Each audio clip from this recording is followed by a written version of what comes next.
Hi friends, ముందుగా అందరికీ good morning. ఈరోజు నేను ఏంటి చూసినానంటే ఆనియన్స్, కొబ్బరి, వెల్లుల్లి, ఎండుమిర్చి, బెండకాయ లేకి వేస్తున్నా. కర్రీలోకి బెండకాయ ఫ్రైలోకి అవన్నీ మసాలు ఇవన్నీ నేను మిక్సీ పట్టుకొని ఈ కారం వేసేస్తాను. మామూలు కారం వేయకోకుండా ఇది ఆనియన్స్ కారం వేసేద్దాను. మిక్సీ పట్టుకుందాం.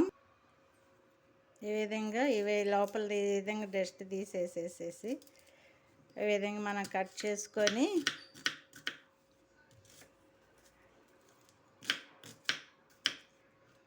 అన్ని పీసులు ఈ విధంగా కట్ చేసుకొని మిక్సీ పట్టు. ఆయిల్ హీట్ అయిందండి. బెండకాయ వేసేస్తున్నాను. కరివేపాకు వేస్తున్నాను. ఇదే విధంగా ఇవి ఇట్లాగనే మగ్గనిద్దాము. మూత పెట్టకూడదండి. మూత పెడితే ఆ జిగురు అంతా పోదు. మూత పెట్టకుండా ఈ విధంగా వేయించుకుంటే జిగురు త్వరగా పోతుంది.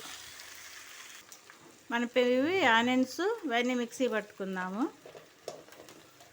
ఆనియన్స్, వెల్లుల్లి, కొబ్బరి, కరివేపాకు, ఎండుమిర్చి. చూడండి జిగురు ఎట్లా ఉందో. కొంచెం తగ్గిందండి జిగురు. ఈ విధంగా మూత పెట్టకుండా మనం ఏమేయొద్దండి. పోపులో ఇట్లా వేసేసుకొని ఆ జిగురు పోయేదాకా మనం అసలు మూతే పెట్టకూడదు. మూత పెడితే జిగురు పోదు. ఇప్పుడు కొన్ని పచ్చిమిరపకాయలు వేసేస్తాం. ఇప్పుడు కొంచెం పసుపు, సాల్ట్,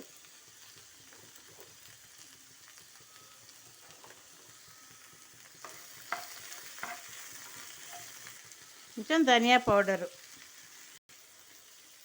మనం ఆనియన్స్, ఎండుమిర్చి మిక్సీ పట్టుకున్నాం కదా, వేసేద్దాం దీంట్లో.